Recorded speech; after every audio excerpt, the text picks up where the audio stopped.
merci pour l'invitation que vous nous faites. Je commençais d'abord par dire que je suis docteur en médecine, M.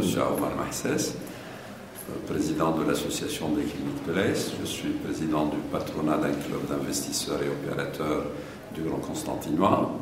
C'est avec beaucoup de plaisir que je me retrouve aujourd'hui à Hammamet, invité de nos amis du groupe Amen Santé, qui nous ont fait cet honneur et avec qui nous avons déjà engagé pas mal de rencontres en Algérie, à Constantine tout particulièrement, pour essayer d'apporter un plus.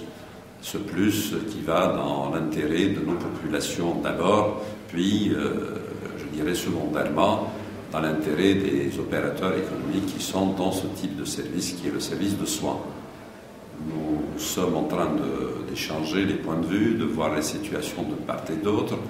Les compétences existent en Algérie, les moyens existent aussi, mais je pense que le savoir-faire est une technicité qui a beaucoup plus évolué du côté tunisien que nous voulons à tout prix accrocher, parce que nous, souvent dans nos propos, dans nos relations, il n'y a pas beaucoup de distance entre l'Algérie et la Tunisie dans tous les domaines et à tous les niveaux.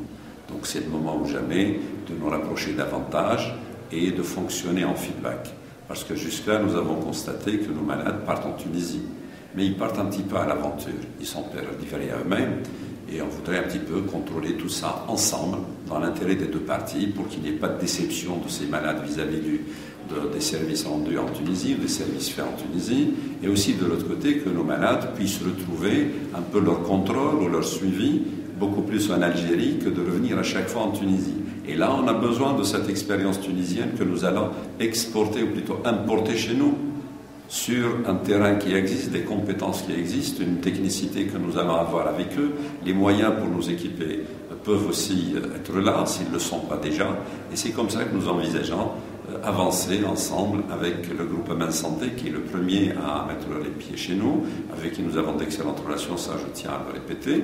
Et les portes sont ouvertes à toutes les possibilités, parce que l'essentiel, c'est de nous rapprocher, d'améliorer la prise en charge sur le plan santé. Voilà un peu, en gros, si je puis dire, de façon assez brève. Je voudrais peut-être aussi dire, parce que dans le concept lui-même de tourisme médical, personnellement et beaucoup comme moi, ne sont pas très adeptes de ce concept qui est beaucoup plus, je dirais, commercial.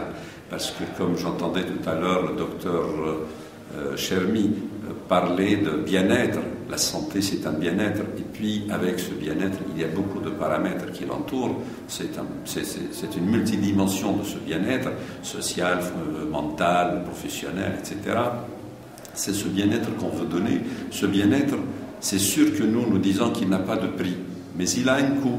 Mais il ne faut pas que nous soyons à discuter beaucoup plus des prix et que nous passions plutôt à un côté qui est purement commercial.